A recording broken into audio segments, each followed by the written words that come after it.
प्यारे बच्चों, बहुत बहुत स्वागत आपका पुनः एक बार। आज मैं आपके सामने अपना द्वितीय lecture unit 4 that is on assembly language programming लेकर उपस्थित हूँ। आशा है आपने पिछले लेक्चर में जो इंस्ट्रक्शन सेट के बारे में पढ़ा था और सीखा था वो आपके काम आया होगा। तो अब हम उसी लेक्चर के कंटिन्यूएशन में कुछ और इंस्ट्रक्शन सेट की तरफ के डिस्कशन की तरफ बढ़ेंगे।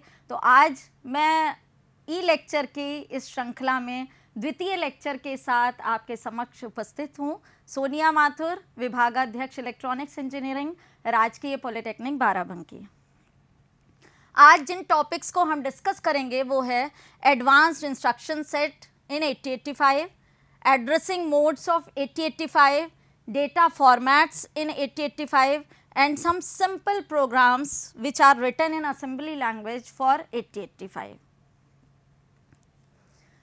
सबसे पहले मैं बता दूं कि जो हमने पहले इंस्ट्रक्शंस पढ़े थे जिसमें डेटा ट्रांसफ़र इंस्ट्रक्शंस, साथ ही साथ arithmetic logical instructions, branch instruction and machine control instruction पढ़ ली हैं आपने।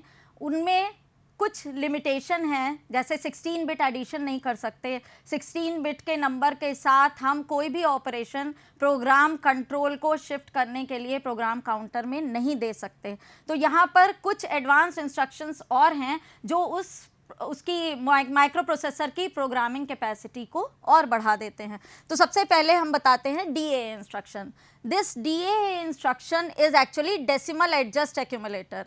ये BCD सम जब भी हम करते हैं तो उसको उस आंसर को, उस रिजल्ट को BCD में एडजस्ट करने का काम करता है। Actually micro processor BCD numbers के साथ काम नहीं करता, वो BCD नंबर को नहीं पहचानता, वो खाली डेसिमल नंबर्स को पहचानता है।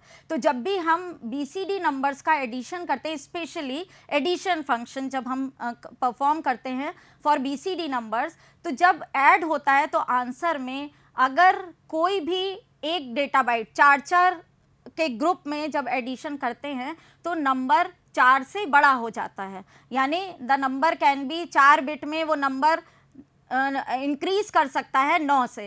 यानी जब 4 एक निबल को जब हम ऐड करते हैं तो वो BCD मेंटेन नहीं रहता और ऐड करने के बाद हो सकता है जो आंसर आए वो 9 से एक्सीड कर जाए। तो the number will be never more BCD। तो उसको BCD फॉर्मेट में वापस रखने का काम करता है और इसके लिए इट एड्स 06, 66 और 60 टू द एक्यूमुलेटर। तो ये DA इंस्ट्रक्शन का काम है, लेकिन इसका मतलब ये नहीं है कि हम किसी भी बाइनरी नंबर को एक्यूमुलेटर में डालें और DA इंस्ट्रक्शन दे दें तो वो बाइनरी नंबर को डेसिमल में बदल देगा। ये ऑपरेशन जो DA करता है वो खाली सम के साथ, यानी जो result of addition of 2 BCD numbers आएगा उसी के साथ ये ऑपरेशन DA इंस्ट्रक्शन परफॉर्म कर सकता है। Now next we have LHLD। LHLD is for loading HL register pair direct. और डायरेक्ट कैसे? क्योंकि हमने 16 बिट का एड्रेस लिखा हुआ है LHLD के साथ, तो इसमें 16 बिट, क्योंकि HL मतलब 8 बिट के 2 डेटा बाइट इसमें आएंगी। तो इसके लिए सबसे पहले जो हमने यहाँ एड्रेस लिखा हुआ है उसका कंटेंट किस में जाता है? L रजिस्टर में चला जाता है। और जो नेक्स्ट लोकेशन होती है, नेक्स्ट 16 बिट एड्रेस होता है, उसका content will move to H register.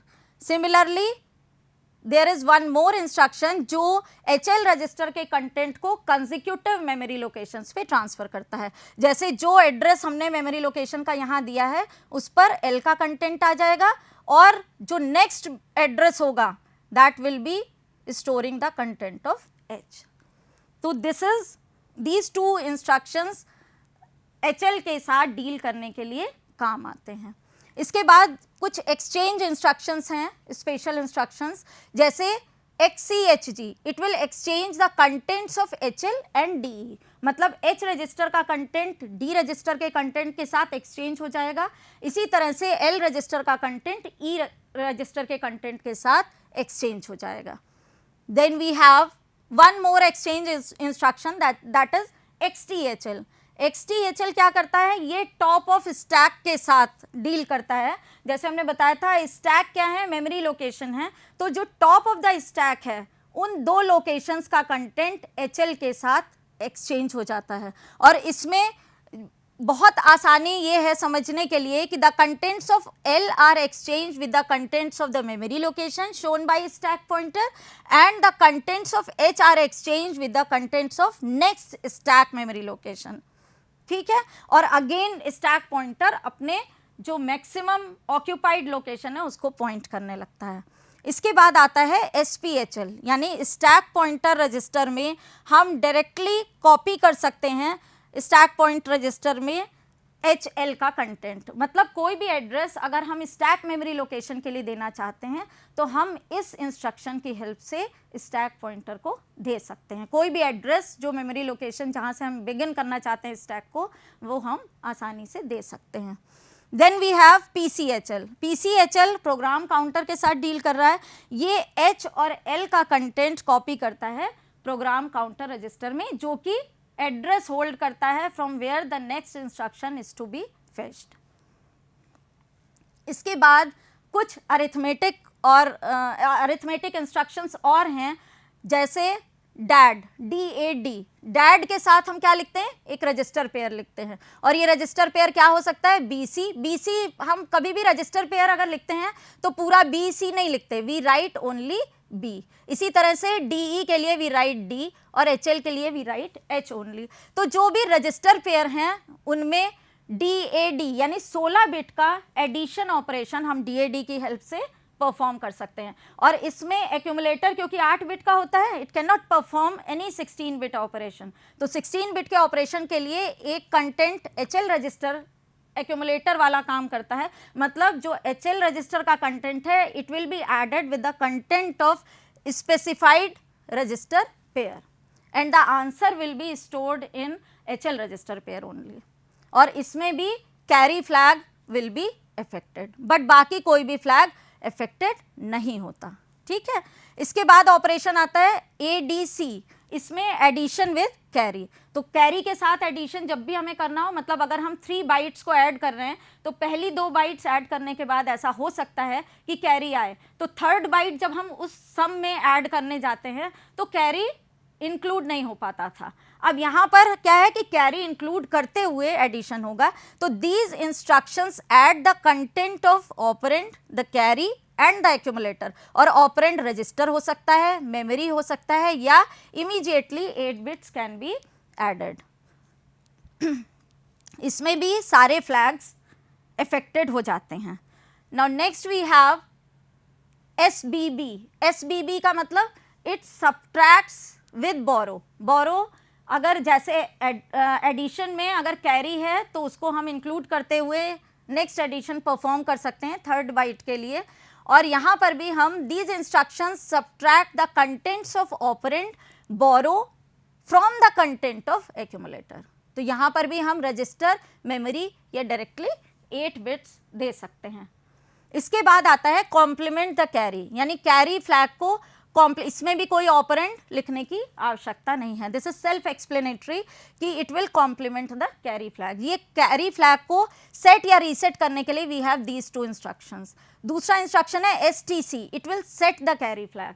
तो कैरी को अगर हम कोई कंडीशन मीट आउट कराना चाहते हैं तो उसको पहले से प्रीवियसली वी कैन सेट और reset by using these 2 instructions. इसके बाद कुछ इंस्ट्रक्शंस हैं, they are push and pop instruction. Push and pop, तो इन दोनों इंस्ट्रक्शन के साथ हम RP रजिस्टर या PSW लेते हैं। PSW क्या चीज़ है, प्रोग्राम स्टेटस वर्ड। ये कंटेंट है एक्यूमुलेटर का एंड फ्लैग रजिस्टर का। तो इन दोनों का कंटेंट भी हम एक रजिस्टर पेयर की तरह डील करके स्टैक मेमोरी लोकेशन में स्टोर कर सकते हैं और स्टैक मेमोरी लोकेशन से निकाल सकते हैं। तो ये दोनों इंस्ट्रक्शन स्टैक मेमोरी लोकेशन पे डेटा को स्टोर करने और पॉप मतलब डेटा को निकालने में यूज़ होते हैं। तो एट ए टाइम 2 बाइट हमेशा स्टोर होती हैं या 2 ही बाइट हमेशा पॉप इंस्ट्रक्शन के माध्यम से बाहर निकाली जा सकती हैं। इसके बाद we move on to addressing modes. Actually addressing modes क्या होते हैं, एड्रेसिंग मोड्स होते हैं जिनके थ्रू हम किसी भी ऑपरेंड को या डेटा बाइट जिस पे हमको ऑपरेशन परफॉर्म करना है उनको एड्रेस करते हैं। यानी these are the ways of specifying the data which is to be operated by an instruction is called addressing modes. और ये एड्रेसिंग मोड्स डिफरेंट टाइप्स के हैं। They are immediate addressing, register addressing, direct addressing, register indirect addressing and implied addressing. तो एक के बाद एक हम इनको समझेंगे। हमने डिफरेंट इंस्ट्रक्शंस पढ़ लिए हैं तो हमको पता है कि क्या क्या इंस्ट्रक्शंस हो सकते हैं। सबसे पहले बात करते हैं हम इमीडिएट एड्रेसिंग मोड की। इमीडिएट एड्रेसिंग मोड में actually what happens, we have this I. जितने भी इमीडिएट एड्रेसिंग मोड के इंस्ट्रक्शन होंगे उसमें हम देखेंगे जैसे MVI, ADI। डायरेक्टली ऑपरेंड क्या है, वो 8 बिट का डाटा है, वो 8 बिट का डेटा है जिस पर ऑपरेशन किया जा रहा है। तो the operand contains 8 bit data on which the operation is to be performed. और इसमें ज़्यादातर इमीडिएट मेंशन होता है इन द इंस्ट्रक्शन ओनली, जैसे MVI 8 बिट्स। सिमिलरली आगे बढ़ें अगर, वी कैन राइट LXI 3050। इसमें भी 3050 डायरेक्टली दिया गया है जिसे HL रजिस्टर पेयर में जाना है। इसके बाद नेक्स्ट टाइप का मोड है that is register addressing mode. इसमें जिस डेटा पर ऑपरेशन किया जाना है वो कहाँ रहता है, रजिस्टर में रहता है। तो रजिस्टर में यानी we write, suppose we write MOVAB। MOVAB का मतलब move the content of B to A। तो डेटा कहाँ है, रजिस्टर में। So this is register addressing mode. Similarly add B, इसमें भी जो ऐड हो रहा है वो किस में स्टोर्ड है, रजिस्टर B में स्टोर्ड है। सो this is register addressing mode. Now we move on to direct addressing mode. In direct addressing mode, the address of the memory location or any input output device जो कि 8 bit का होता है, that is given in the instruction. Operand नहीं दिया गया जिस पे ऑपरेशन करना है, बल्कि उसका एड्रेस दिया जाता है इंस्ट्रक्शन में कि वहाँ से ऑपरेंड को लेकर उस पर ऑपरेशन परफॉर्म किया जाएगा।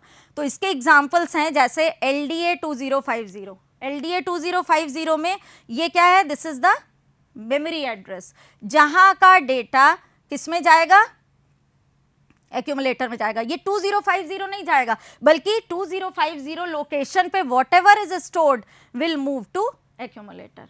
ठीक है। इसी तरह से LHLD के साथ भी हम 16 बिट का मेमोरी एड्रेस देते हैं।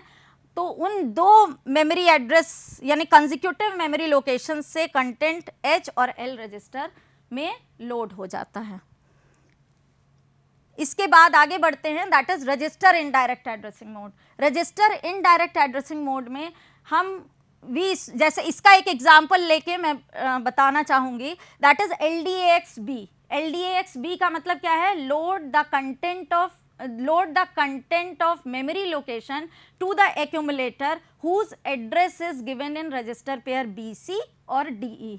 मतलब एक्यूमुलेटर में जो लोड करना है वो ना तो इंस्ट्रक्शन में वो दिया है, ना वो दिया है कि डायरेक्टली हमने एड्रेस बता दिया उस कंटेंट का, बल्कि यहाँ हमने वो रजिस्टर दिया है जिसमें मेमोरी लोकेशन का एड्रेस दिया गया है जहाँ एक्चुअली डेटा है। तो इस तरह से ये इनडायरेक्ट टाइप ऑफ एड्रेसिंग हो गई। ना तो यहाँ हम डायरेक्टली डेटा प्रोवाइड कर रहे हैं जिसको हमें मूव कराना है, जिस पे ऑपरेशन करना है, ना ही हम उस मेमोरी लोकेशन या IO डिवाइस का एड्रेस दे रहे हैं जिस पर वो ऑपरेशन करेगा। हम यहाँ पर क्या दे रहे हैं, वो रजिस्टर पेयर दे रहे हैं जिसमें मेमोरी लोकेशन का एड्रेस है और जहाँ पर हमको डेटा मिलेगा ऑपरेशन करने के लिए। So this kind of addressing is called register indirect addressing mode. कहीं कहीं पर इसको इनडायरेक्ट एड्रेसिंग मोड भी कहते हैं। और इसके साथ जैसे हमने ये इंस्ट्रक्शन यूज किया मूव AM, तो अब हमें M का कंटेंट, M कहाँ है, M का कंटेंट, M मतलब कौन सा मेमोरी का कंटेंट एक एक्यूमुलेटर में आएगा, तो उस मेमोरी लोकेशन को हमने HL रजिस्टर में दे रखा है जिसका कंटेंट एक्यूमुलेटर में ट्रांसफर होगा। इसके बाद है इम्प्लाइड या इम्प्लिसिट एड्रेसिंग मोड। इम्प्लाइड या इम्प्लिसिट एड्रेसिंग मोड में जो ऑपकोड है वही ये बता देता है कि ऑपरेंड कहाँ पर है और किस डेटा पर ऑपरेशन परफॉर्म होना है। यानी जो ऑपरेंड है that is hidden, opcode itself specifies the data on which the operation is to be performed. जैसे इसके एग्जांपल्स हैं CMA या कोई भी रोटेट इंस्ट्रक्शन। CMA मतलब कॉम्प्लीमेंट एक्यूमुलेटर। यहाँ पर भी हमको पता है बच्चों कि एक्यूमुलेटर का कंटेंट है जिसे हम कॉम्प्लीमेंट कर देंगे, तो अलग से हमको कोई भी ऑपरेंड लिखने की आवश्यकता नहीं है। इसके बाद we move on to data formats in 8085। तो डेटा फॉर्मेट्स में जो हम बात करते हैं वो ये बताते हैं कि 8085 instruction set can be classified according to the size, that is in bytes. मतलब एक इंस्ट्रक्शन कितना नंबर ऑफ बाइट्स ऑक्यूपाई कर रहा है मेमोरी लोकेशंस में, तो उसके हिसाब से हम क्लासिफाई करते हैं इंस्ट्रक्शन सेट को, like 1 byte instruction, 2 byte instruction and 3 byte instruction.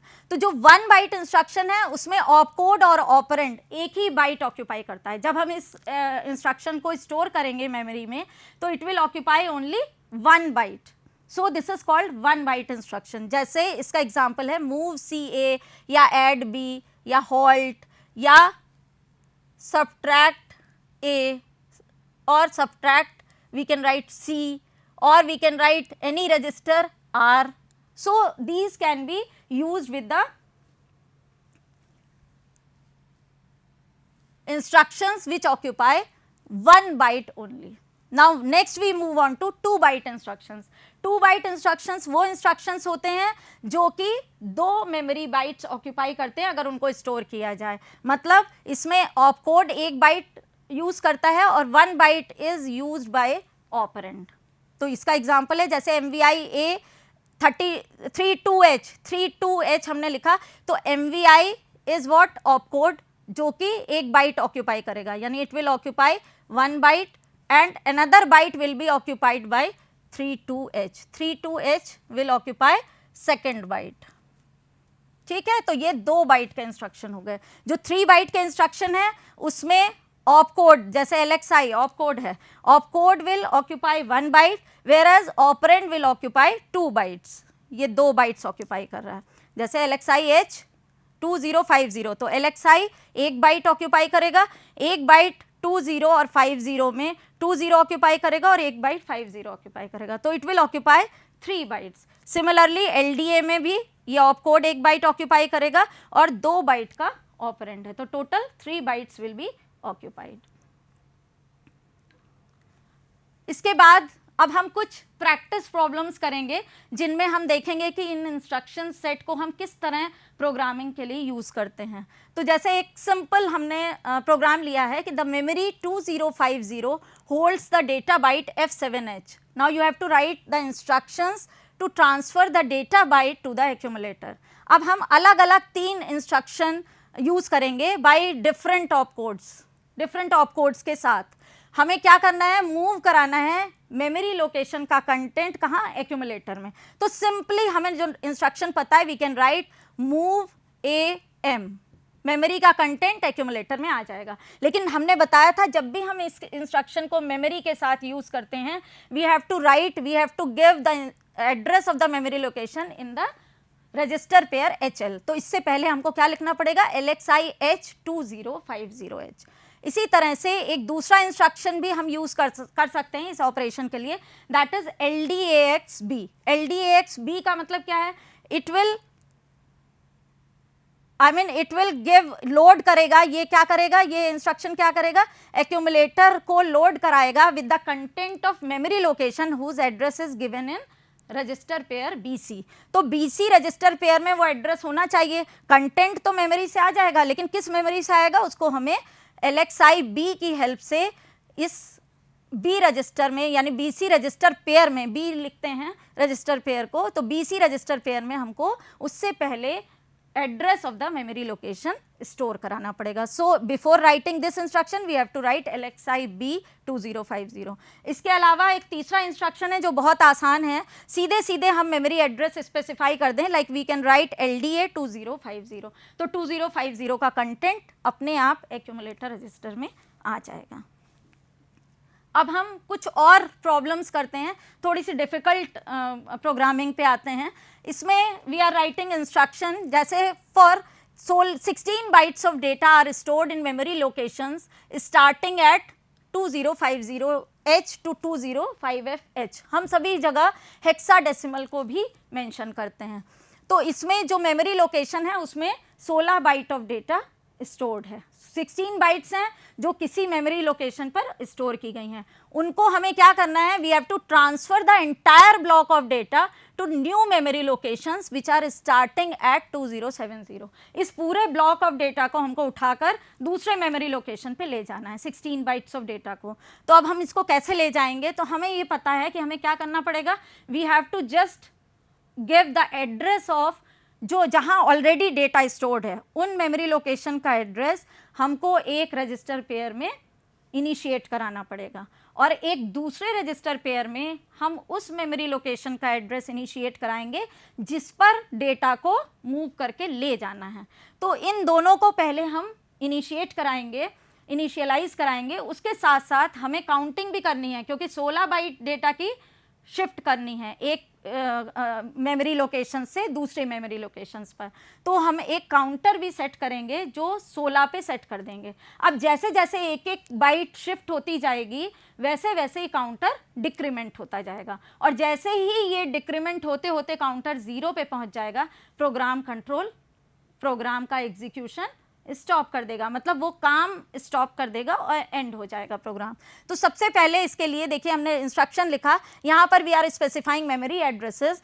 यहाँ लिख रहे हैं हम निमोनिक्स, जिसमें LXI H2050 मतलब HL रजिस्टर पेयर में हमने 2050 स्टोर करा दिया, और जिस लोकेशन पे ले जाना है उसको हमने DE रजिस्टर पेयर में 2070 by writing LXI D2070 load करा दिया।